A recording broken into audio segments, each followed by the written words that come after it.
The 4th of July barbecue at my house felt like any other family get-together, at least at first.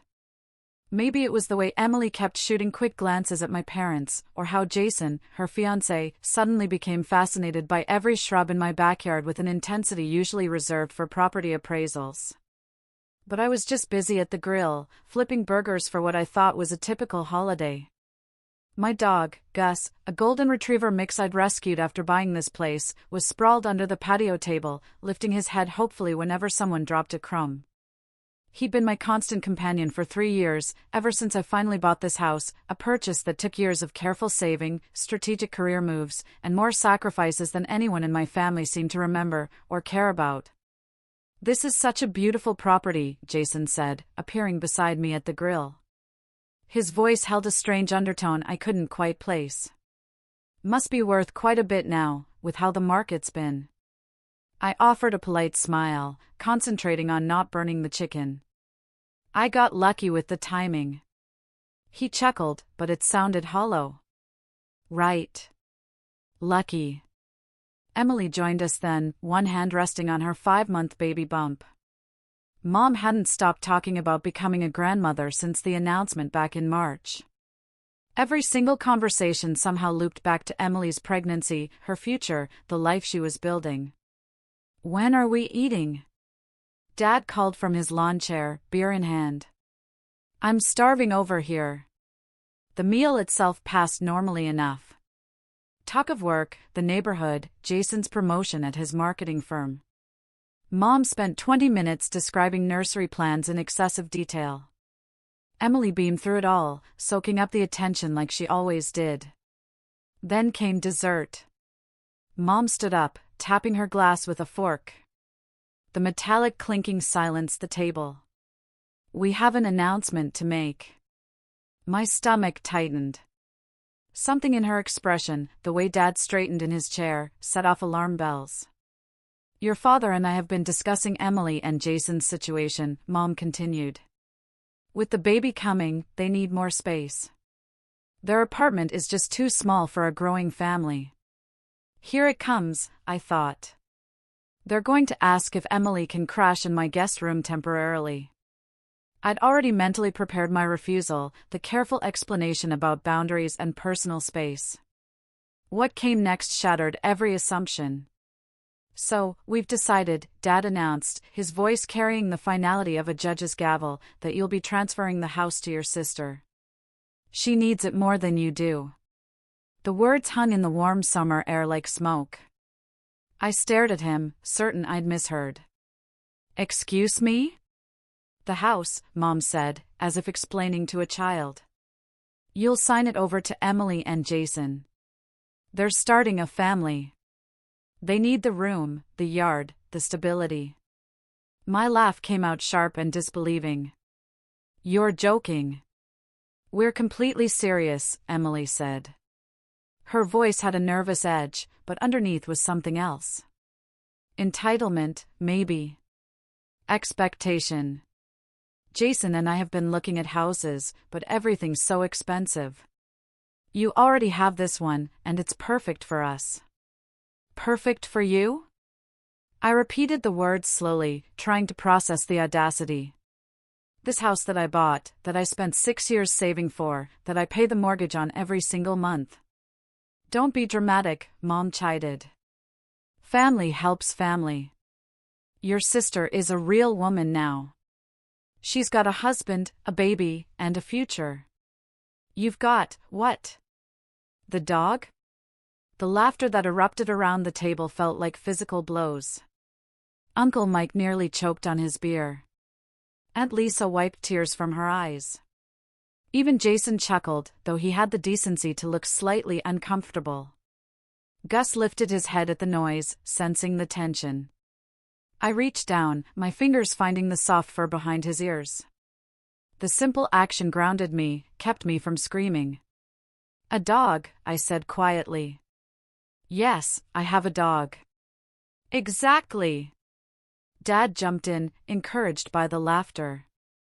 "No husband, no kids, no real responsibilities. What do you need all that space for?" You're just being selfish keeping it to yourself when your sister actually needs it. Something cold and calm settled over me. I'd spent my entire life watching Emily receive preferential treatment. The bigger bedroom growing up. The car for her 16th birthday while I took the bus. College tuition paid in full while I worked 3 jobs and graduated with debt. Every milestone celebrated for her. Every achievement of mine met with distracted nods. But this was different. This wasn't favoritism or inequality. This was theft dressed up as family obligation. I need a minute, I said, standing. I left something inside. Don't take too long. Emily called after me. We want to discuss the timeline for the transfer.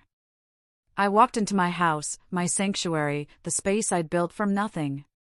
The living room still held the faint scent of fresh paint from last month's accent wall. Photos lined the mantel, documenting my journey, college graduation, my first job, the day I got the house keys, last year's promotion to senior analyst. In my home office, I unlocked the bottom desk drawer. The folder sat where I'd placed it 3 weeks ago, after the private investigator I hired delivered his final report. I hadn't been sure I'd ever need it. Part of me hoped I wouldn't. Walking back outside, I saw them already discussing room assignments.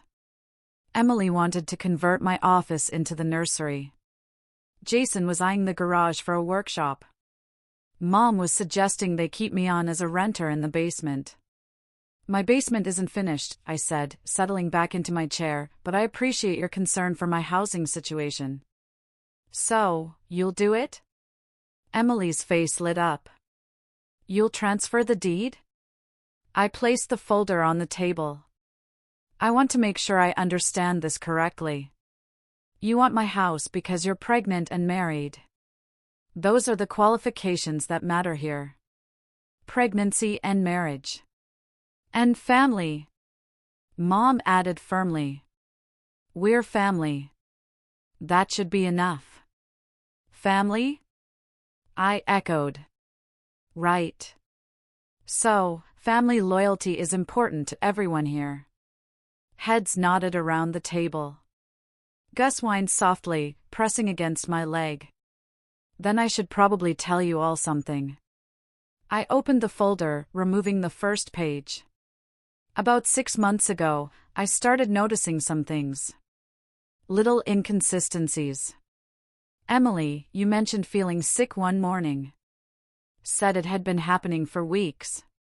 This was back in February, but you didn't announce your pregnancy until April. Emily's smile faltered. Well, some women wait to announce. True. I pulled out another document. Jason, you mentioned your business trip to Austin in January. Said it was a crucial pitch that lasted a week. What's your point? His tone sharpened. My point is that I hired someone to look into some things that were bothering me. See, I remembered Emily calling me in January, crying about how Jason was never home, how distant he'd become. I slid a photograph across the table. Turns out Jason wasn't in Austin that week. He was in Seattle. Company records confirm it. Jason grabbed the photo. His face drained of color. And Emily, I continued, my voice steady despite my racing heart.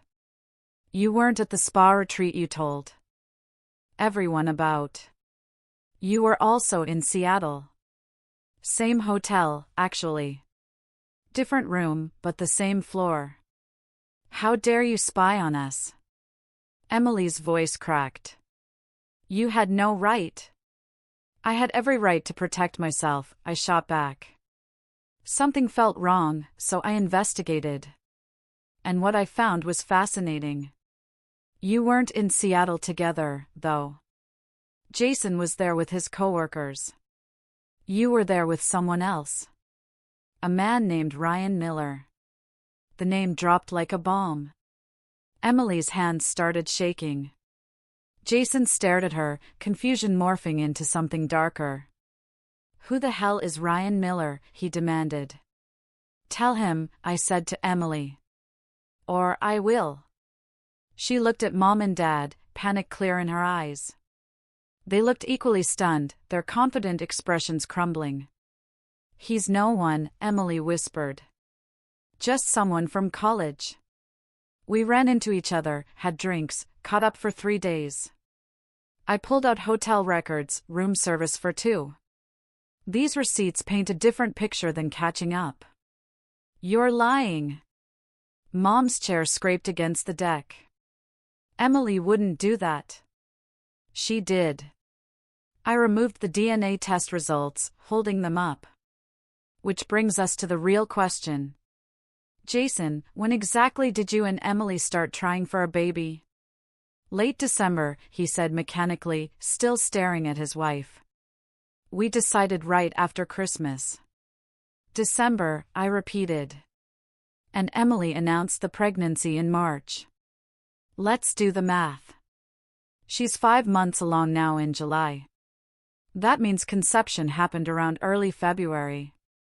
But you weren't intimate in February because you told me yourself Jason was traveling for work that entire month. You complained about it." A pall settled over the gathering like a storm cloud.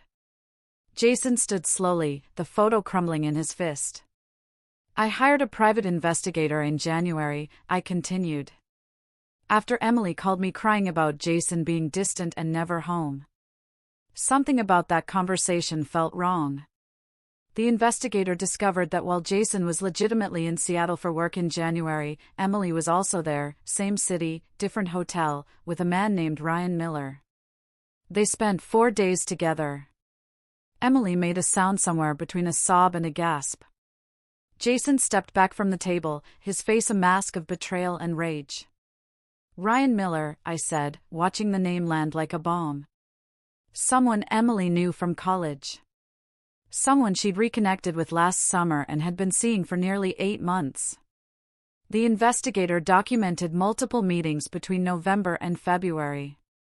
Coffee shops, hotels, even a weekend at Ryan's family cabin. "No!" Emily said, tears streaming down her face. "No, that's not. You can't know that. Credit card receipts, security camera footage from hotel lobbies, witness statements," I replied. "It's all documented." Ryan believed Emily was single, by the way. She told him she was a freelance graphic designer. He had no idea about Jason until 3 weeks ago when the investigator made contact to request a DNA sample.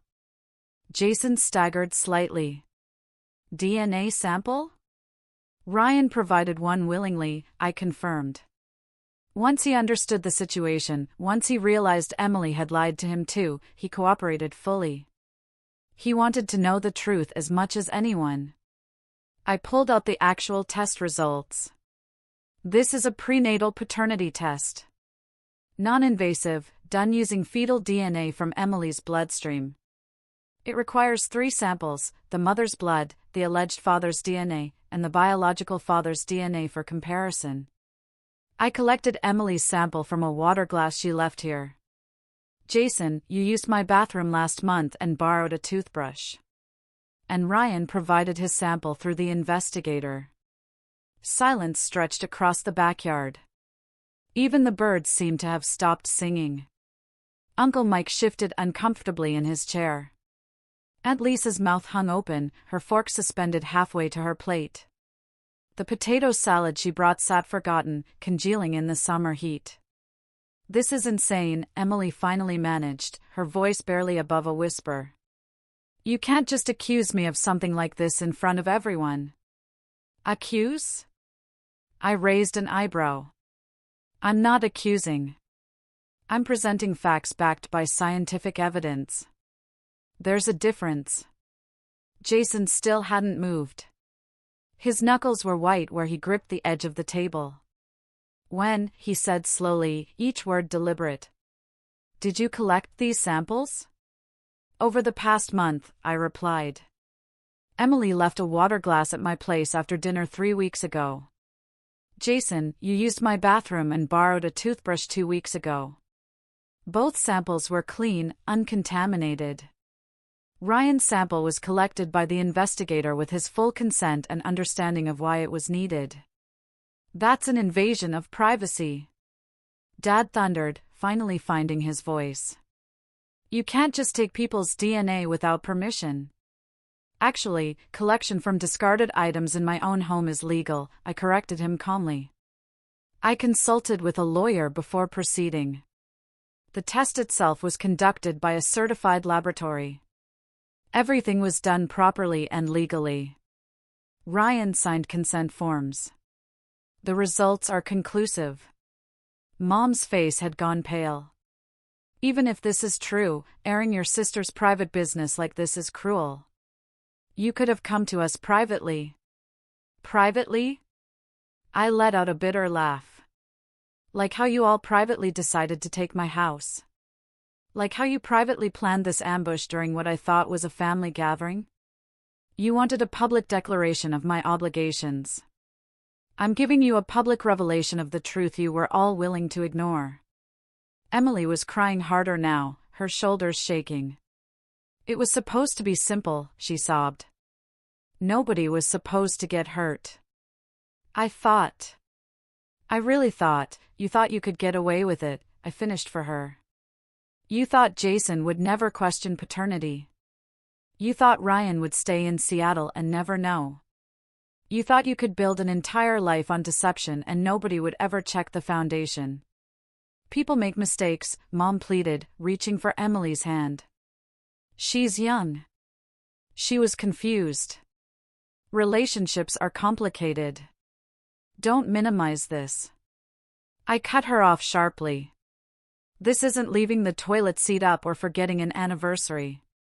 She cheated on her fiancé multiple times, got pregnant by another man, and was about to let Jason raise a child that isn't his. That's not a mistake. That's a calculated series of choices. Jason finally spoke again, his voice hollow. How long have you known? 3 weeks, I admitted. The results came back 3 weeks ago. I've been trying to figure out what to do with the information. Ryan was informed immediately. He's consulting with lawyers about his rights as the biological father. And you chose today. His eyes met mine. Why today? Because today you all showed me exactly who you are, I said. Today you made it crystal clear that my value to this family is measured only by what I can provide. My house, my resources, my sacrifice. None of you care about me as a person. You care about what you can extract from me. That's not fair. Aunt Lisa protested weakly.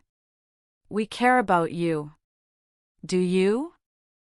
I challenged her. When's the last time anyone asked about my job, my life, my goals?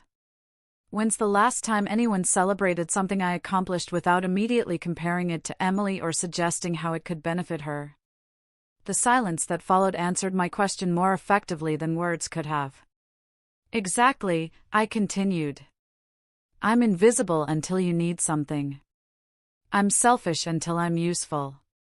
I'm dramatic until I'm compliant. Well, I'm done being those things for people who don't actually see me. Jason stood abruptly, his chair scraping against the deck. I need to leave. I can't be here right now. Jason, wait. Emily scrambled to her feet, reaching for him. Please, let me explain.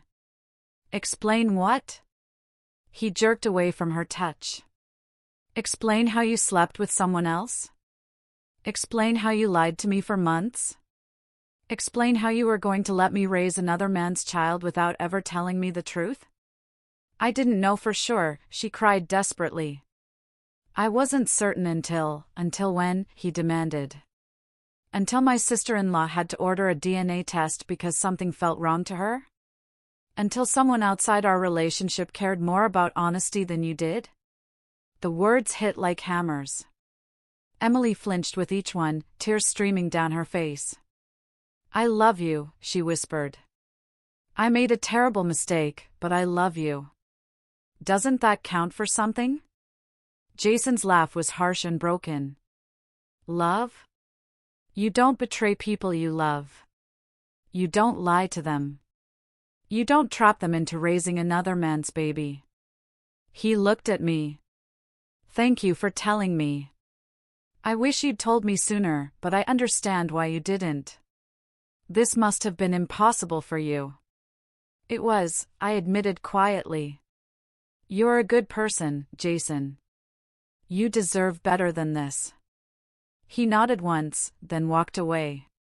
We all watched him disappear around the side of the house. Heard his car start, listened as he drove away.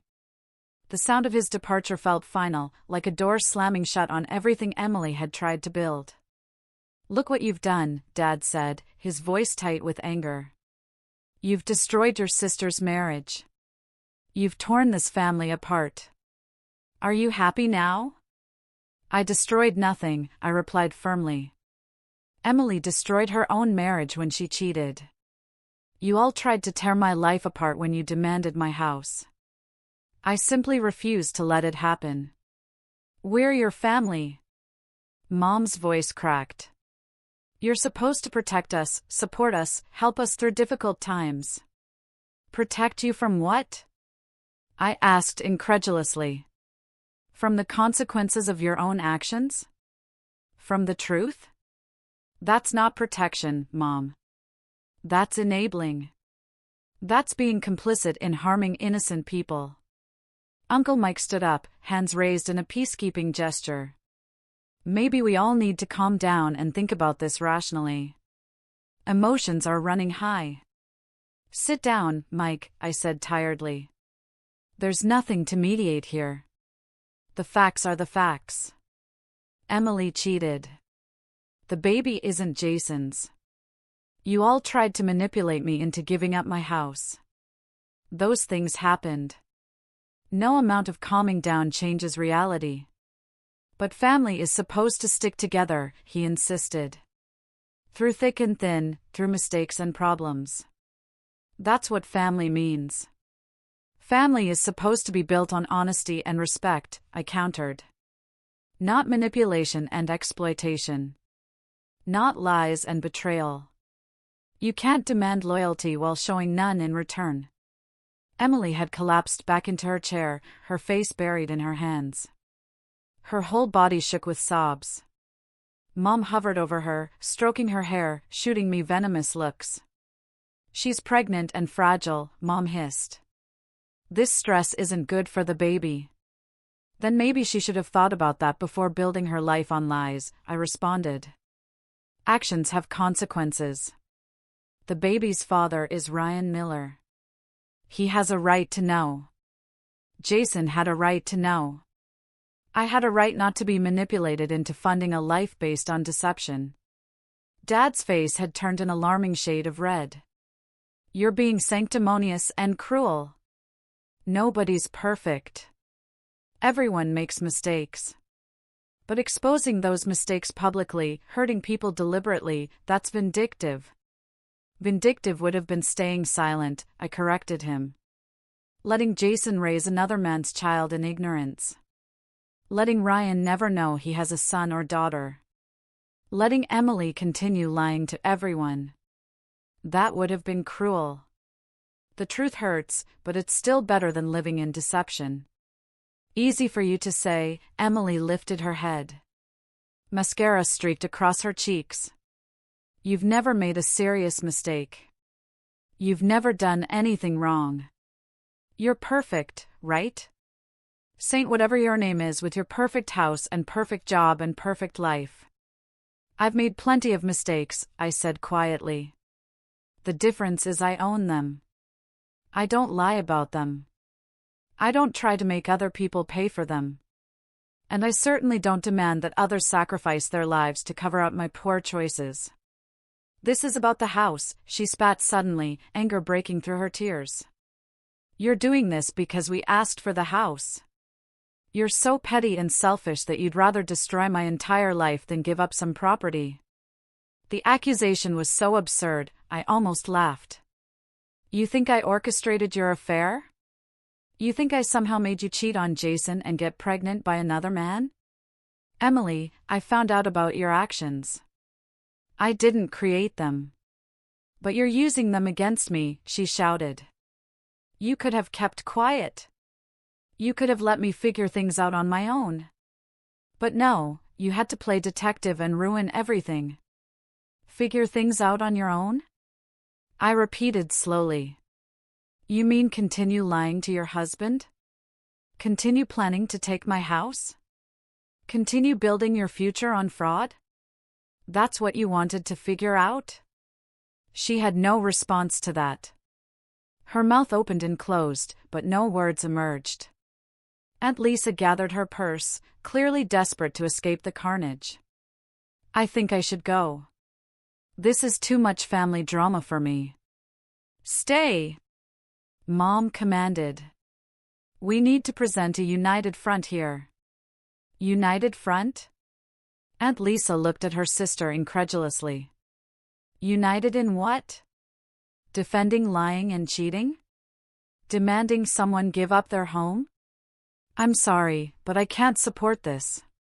Any of it. She looked at me. I'm sorry I laughed earlier.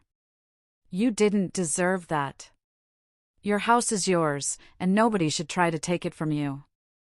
She left quickly, practically fleeing to her car. Uncle Mike followed moments later, mumbling something about needing to get home. Travis is not the father, I said simply. Ryan Miller is. The test is 99.9% conclusive. Emily made a sound somewhere between a sob and a gasp. Jason stepped back from the table, his face a mask of betrayal and rage. No, Emily said, tears streaming down her face. No, that's not possible. We don't know that. You can't know that. The test doesn't lie. I placed the official results on the table. Ryan Miller provided a DNA sample willingly when contacted. He thought it was for a different purpose, a family ancestry project. But his genetic markers match the fetal DNA. Jason's don't. The baby isn't his. How could you? Jason's voice broke. He looked at Emily with pure devastation. How could you do this to me? I didn't know. Emily grabbed his arm. I thought. I wasn't sure, Jason. Please. He pulled away from her touch. You weren't sure? You mean you slept with him while we were together? It was one mistake. Her mascara ran in black streaks. One weekend when we'd been fighting. I was confused and hurt and he was there and it just happened. One weekend? I interjected. Hotel records show 3 separate visits to Seattle. January, February, and one in March, each time for multiple days. Ryan was very forthcoming about your relationship when asked about it. He thought you were single, by the way. Had no idea you were engaged to Jason until very recently. Jason sat down heavily, his head in his hands. The strong, confident man who'd been eyeing my property an hour ago looked completely shattered. Mom found her voice. Even if this is true, destroying your sister's marriage isn't the answer. Families work through these things. Work through it? I stared at her in disbelief. She cheated on her husband, got pregnant by another man, and tried to pass the baby off as Jason's. Then she attempted to manipulate me into giving up my house to support her lies. And you want me to stay quiet? Think about the baby? Emily sobbed. What about the baby? The baby deserves to grow up knowing the truth about their parentage, I replied.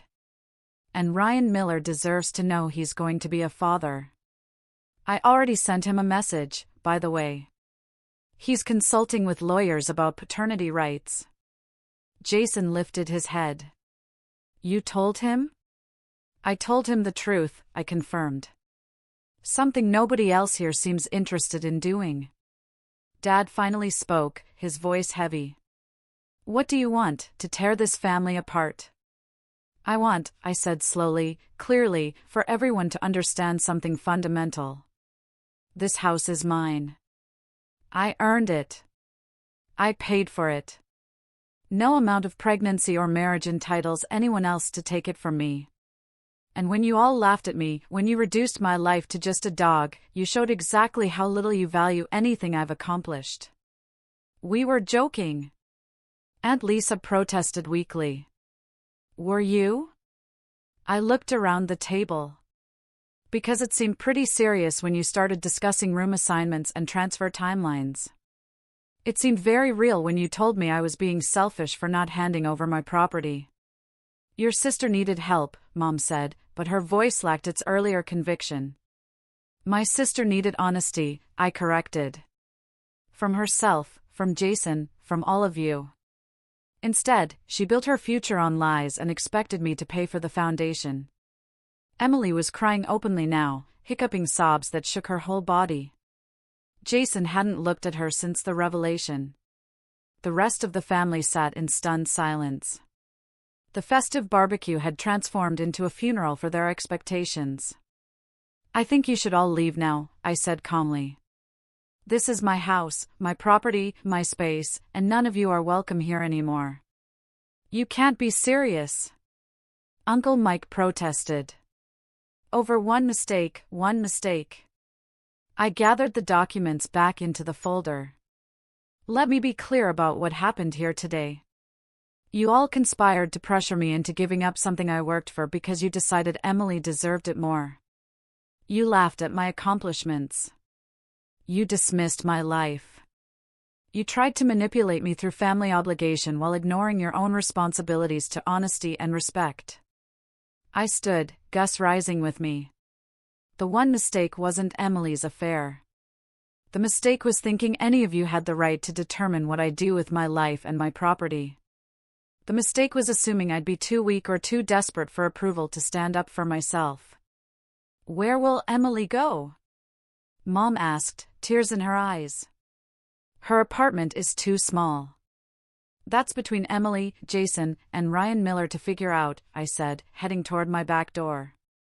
I'm sure Ryan will want to be involved in his child's life. Maybe they can work something out. Please, Emily called after me. Please don't do this. I'm sorry.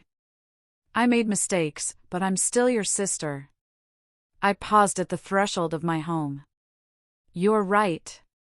You are my sister, which makes what you tried to do today even worse. You knew how hard I worked for this place. You knew what it meant to me, and you still thought you deserved to take it. We're family, Dad said desperately. Doesn't that mean anything to you? It meant everything, I replied. Until you made it clear that family only flows one direction. You take from me but give to Emily. You demand my sacrifice but celebrate her selfishness. You laugh at my choices while elevating hers, even when those choices involve betrayal and deception. I looked at each of them in turn. Family should mean support and respect. It should mean celebrating each other's successes, not trying to steal them. It should mean honesty, not conspiracy and manipulation. Gus followed me inside. Before closing the door, I delivered my final words. The DNA results have been sent to Jason's email and Ryan Miller's as well. I suggest you all figure out how you're going to handle the truth. As for me and my house and my dog, we're going to be just fine. Better than fine, actually. We're going to be free from people who see us as resources to exploit rather than individuals to respect. The door clicked shut behind me. Through the window, I watched the implosion continue. Jason stood and walked away without a word to Emily, who collapsed into Mom's arms. Dad argued with Uncle Mike. Aunt Lisa gathered her things, shaking her head. My phone started ringing almost immediately. Emily's name flashed on the screen. I declined the call. Then Mom's name appeared. Declined. Dad called next, then Emily again. Then Mom once more. I silenced the phone entirely and sat on my couch. Gus rested his head on my lap, his soulful eyes full of unconditional love. No judgment, no manipulation, no hidden agendas, just pure, honest companionship. You know what, Gus? I scratched behind his ears. Mom was right about one thing. I do have just a dog. And honestly, that's better than anything they offered me today. My laptop sat on the coffee table, still open to the private investigator's full report. I'd only shared a fraction of what I'd learned. The complete file detailed not just Emily's affair with Ryan, but also financial issues I'd discovered while helping her with tax questions last year. She'd been using a credit card that Jason didn't monitor closely, one he'd added her to as an authorized user. The statements went to her email, not his. She'd racked up nearly $12,000 in charges he knew nothing about, shopping sprees, spa treatments, gifts for Ryan that Jason had never seen. When I found the statements during the tax help session, she'd sworn it was temporary, that she'd pay it off before Jason noticed. She never did. The balance kept growing. I debated including this information during the confrontation, but decided against it. The DNA revelation was enough to destroy the facade. Adding financial deception would have felt like overkill, though Jason deserved to know about that, too.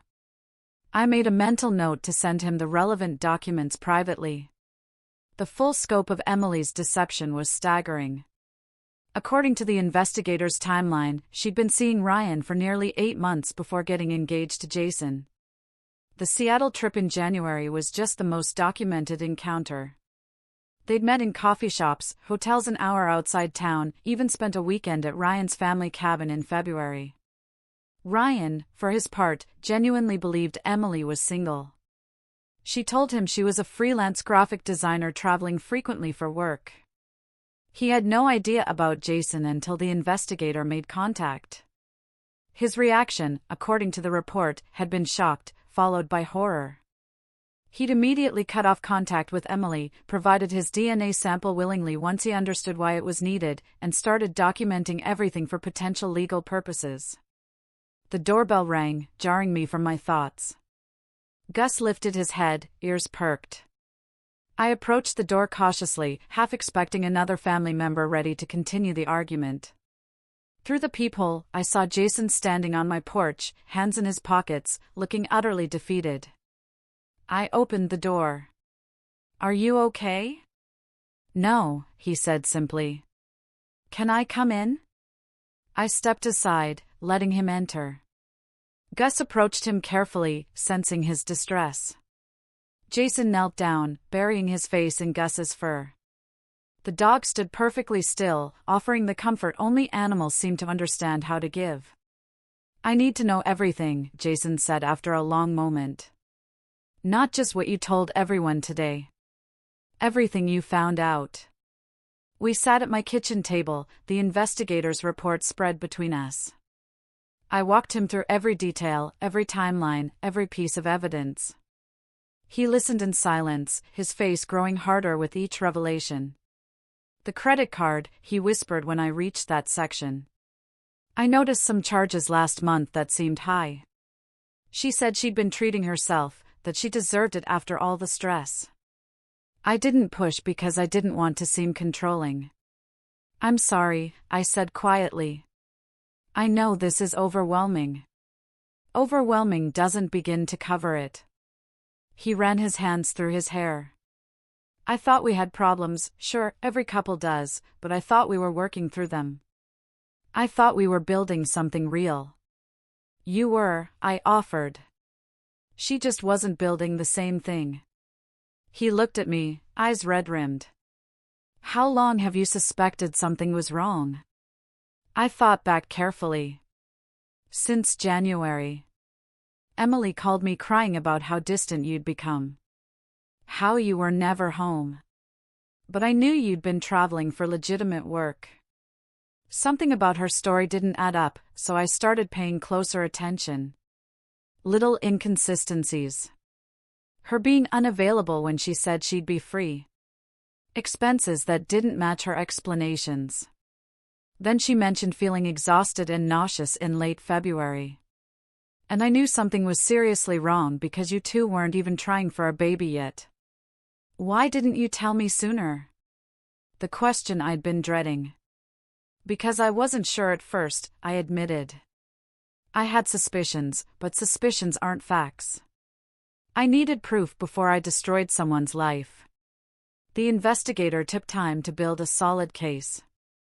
The DNA test required getting all 3 samples and waiting for laboratory results. And honestly, part of me hoped I was wrong, that there was some innocent explanation for everything. But there wasn't. No, there wasn't. He stared at the documents, the evidence of his fiancée's betrayal laid out in clinical detail. The baby, he said suddenly. I was going to be a father. We'd even picked out names together. Ryan's daughter, I said gently. Not yours. I was going to be a father. His voice cracked. I was excited. Scared, but excited. I started reading parenting books. I was learning about car seats and cribs and all the things babies need. And none of it was real. None of it was mine. I'm sorry, I said again, feeling the inadequacy of the words. Don't apologize. He shook his head firmly. You saved me. If you hadn't found out, if you hadn't told me, I would have spent the rest of my life living a lie, raising another man's child without knowing. That would have been worse. We sat in silence for a while, the weight of the revelation settling over us like dust after an explosion.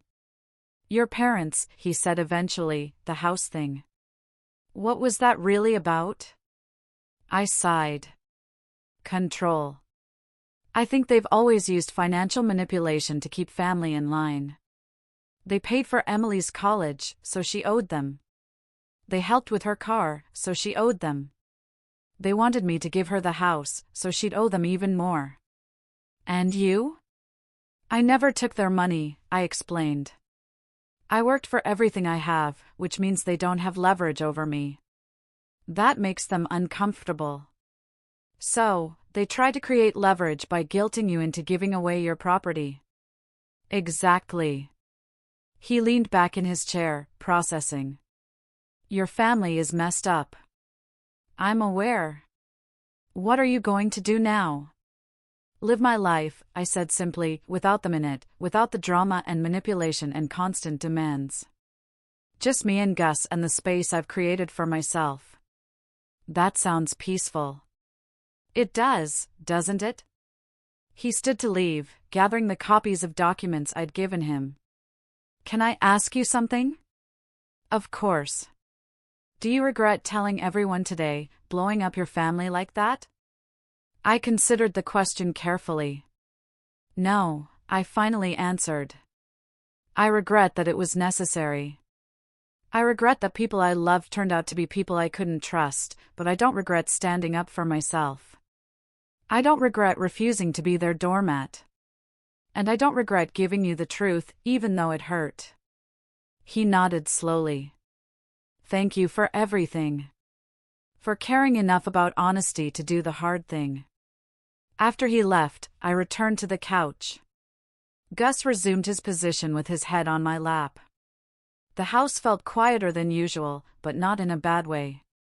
It felt like the quiet after a storm, when the air is clear and you can finally breathe deeply. My phone continued buzzing periodically. Messages from relatives I barely knew, people who had heard about the barbecue disaster through the family grapevine. Some were supportive, praising me for standing up for myself. Others were critical, accusing me of being dramatic and cruel. I deleted them all without responding. Their opinions didn't matter. They didn't know the full story, and I had no obligation to explain myself to people who had never bothered to know me beyond family functions. One message caught my attention though, from my cousin Sarah, who lived across the country and only came home for major holidays. I heard about what happened. Good for you. Our family has always had a problem with enabling Emily's behavior.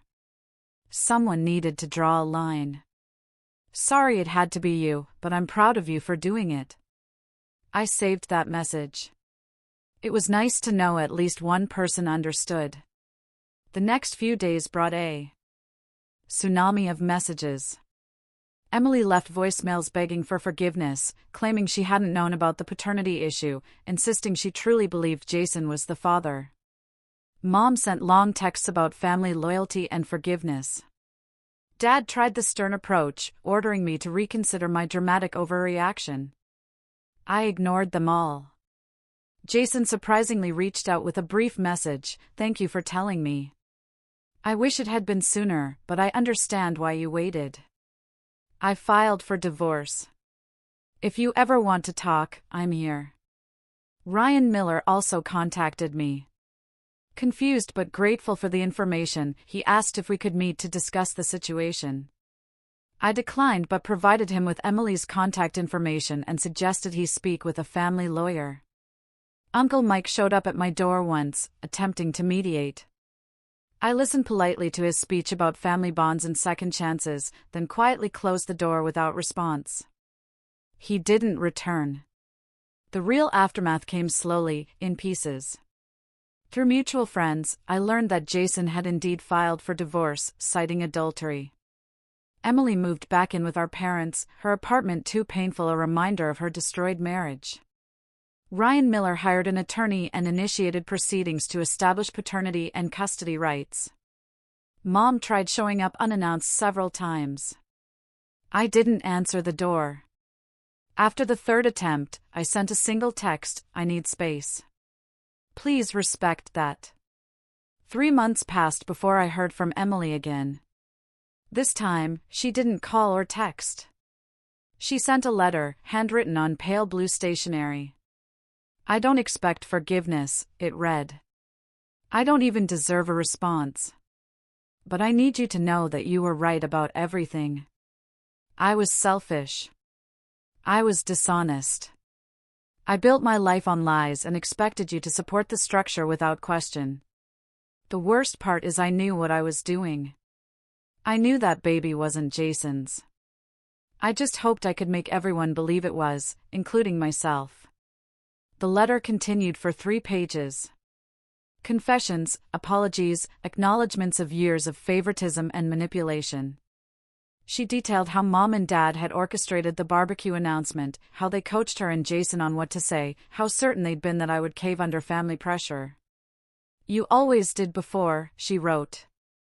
"Every time they asked you to sacrifice something for me, you did it. Birthday parties, graduation celebrations, family vacations planned around my schedule. You made yourself small so I could be big. And I let you. I encouraged it. I benefited from it without ever questioning if it was right." The final paragraph made my hands shake. "I'm having a daughter. Ryan wants to be involved, which is more than I deserve. Mom and Dad are barely speaking to me since the truth came out to everyone else in the family. People know I cheated. No, I lied. No, I tried to steal your house. I've lost most of my friends. Jason won't even look at me when we have to communicate through lawyers. And you know what the worst part is? I deserve all of it. Every consequence, every judgment, every loss. I just wish I'd figured that out before I destroyed everything, including any chance of having my sister in my life." I read the letter 3 times, then placed it in a drawer. I didn't respond. 6 months after the barbecue, I got a promotion at work. Senior analyst to department manager, substantial raise, corner office with windows overlooking the city. I celebrated alone with Gus, ordering takeout and watching bad television. A year later, I adopted a second dog, a rescue named Daisy, a German Shepherd mixed with anxiety issues and a fear of men. She and Gus bonded immediately, creating a small pack that filled my house with joy. My home, my sanctuary, grew more beautiful with each passing season. I renovated the kitchen, updated the bathrooms, landscaped the backyard into a garden paradise. Every improvement was mine, earned through my work, unmarred by anyone else's claims or expectations. Jason reached out occasionally, brief messages checking in. We developed a cautious friendship built on mutual respect and shared experience. He'd started dating someone new, a teacher named Chloe, who made him laugh again. "Thank you," he said one afternoon over coffee. For having the guts to tell me the truth. I spent 6 months angry at you for exposing everything, but you saved me from a lifetime of lies. Ryan Miller sent a birth announcement when Emily's daughter arrived. Savannah Rose Miller, 7 pounds, healthy and beautiful. The card included no personal message, just the basic information and a photo. I tucked it into the drawer with Emily's letter. Mom tried one last reconciliation attempt on Christmas Eve, showing up with wrapped presents and tears. Please, she begged through my doorway. It's been almost 2 years. Can't we move past this? Move past what exactly? I asked. The part where you tried to steal my house? The part where you laughed at my life? The part where you chose Emily's lies over my honesty? We made mistakes, she admitted. Your father and I, we realize that now. We showed favoritism. We pushed too hard. We took you for granted. Yes, I agreed. You did all those things. So, can you forgive us? I considered the question carefully. Maybe someday. But forgiveness doesn't mean forgetting. It doesn't mean pretending things are fine. It doesn't mean giving you access to my life so you can make the same mistakes again. We wouldn't, she protested. You thought you were entitled to my house, I reminded her. You thought my accomplishments were yours to redistribute. Until you understand why that was wrong, until you can articulate exactly how you failed me, we have nothing to discuss. She left the presents on my porch. I donated them to charity unopened. Dad never reached out. Through the family grapevine, I learned he felt betrayed by my dramatic response and maintained that I'd overreacted. He'd apparently told several relatives that I'd always been difficult and ungrateful. The labels didn't sting anymore. Difficult meant having boundaries. Ungrateful meant refusing to accept mistreatment disguised as generosity. Aunt Lisa apologized eventually, a brief email acknowledging she should have spoken up during the barbecue. I knew something felt wrong, she wrote. But I didn't want to cause problems. I'm sorry I stayed silent. I appreciated the gesture, but didn't pursue rebuilding the relationship. Some bridges, once burned, aren't worth reconstructing. 3 years after that 4th of July barbecue, I hosted my own Independence Day celebration. Small guest list, Jason and Chloe, a few colleagues from work, my neighbor Carol, who'd become a close friend. Gus and Daisy greeted everyone enthusiastically, the perfect hosts. We grilled burgers, played yard games, watched fireworks from my deck. Nobody questioned my worth. Nobody demanded my property. Nobody laughed at my choices. This place is incredible, Chloe said, admiring the garden. You've done such beautiful work with it. Thank you, I replied simply. It's taken time, but it's exactly what I wanted. Must be nice, Jason added, having space that's truly yours. No strings, no obligations, just pure ownership. I smiled, watching Gus chase Daisy through the sprinklers. It really is. Later that night, after everyone left and the dogs settled down, I sat on my porch with a glass of wine. The house behind me glowed with warm light. My house, my achievement, my peace. My phone buzzed with a text from an unknown number. Against my better judgment, I opened it. This is Emily. I'm using a new phone. I know you don't want to hear from me, and I'll respect that after this message, but I wanted you to know that Savannah started walking today. She took 5 steps before falling. Ryan was there. He's been amazing through everything. I'm getting therapy, working on myself. Mom and Dad barely see Savannah. They can't accept that Ryan's her father. They wanted me to keep lying even after everything. I refused. First time I ever chose honesty over their approval. Probably should have done that years ago. You were right about everything. I hope you're happy. You deserve to be. I read the message twice, then deleted it. Not out of anger, but out of self-preservation. Emily's journey toward growth and honesty was admirable, but it wasn't my responsibility to witness or validate it. My life had become something I never expected. Genuinely mine. No performance for family approval. No sacrifices to maintain relationships that drained more than they gave. No twisting myself into shapes designed to make others comfortable. Just me, my dogs, my home, and the quiet satisfaction of knowing I'd stood up for myself when it mattered most. The house was worth more now than when I bought it. Market appreciation, plus my improvements, had nearly doubled its value. Sometimes I imagine what would have happened if I'd given in that day. If I transferred the deed to Emily and Jason, they'd have built their family on my sacrifice, erected their future on my foundation. And when the lies collapsed, when the truth emerged, I'd have lost everything with nothing to show for it. Instead, I'd lost a family that never truly valued me, and gained something infinitely more precious, self-respect. Gus padded out onto the porch, resting his head on my knee. Daisy followed, circling twice before settling at my feet. The three of us sat in comfortable silence, watching the stars emerge. Just a dog, I murmured, remembering Mom's dismissive words. Just a dog and a house and a life I built myself. Gus's tail thumped against the deck. In his simple way, he understood. This was enough. This was everything. This was exactly what I needed, and it was mine. Have you ever had to choose between family loyalty and your own self-worth?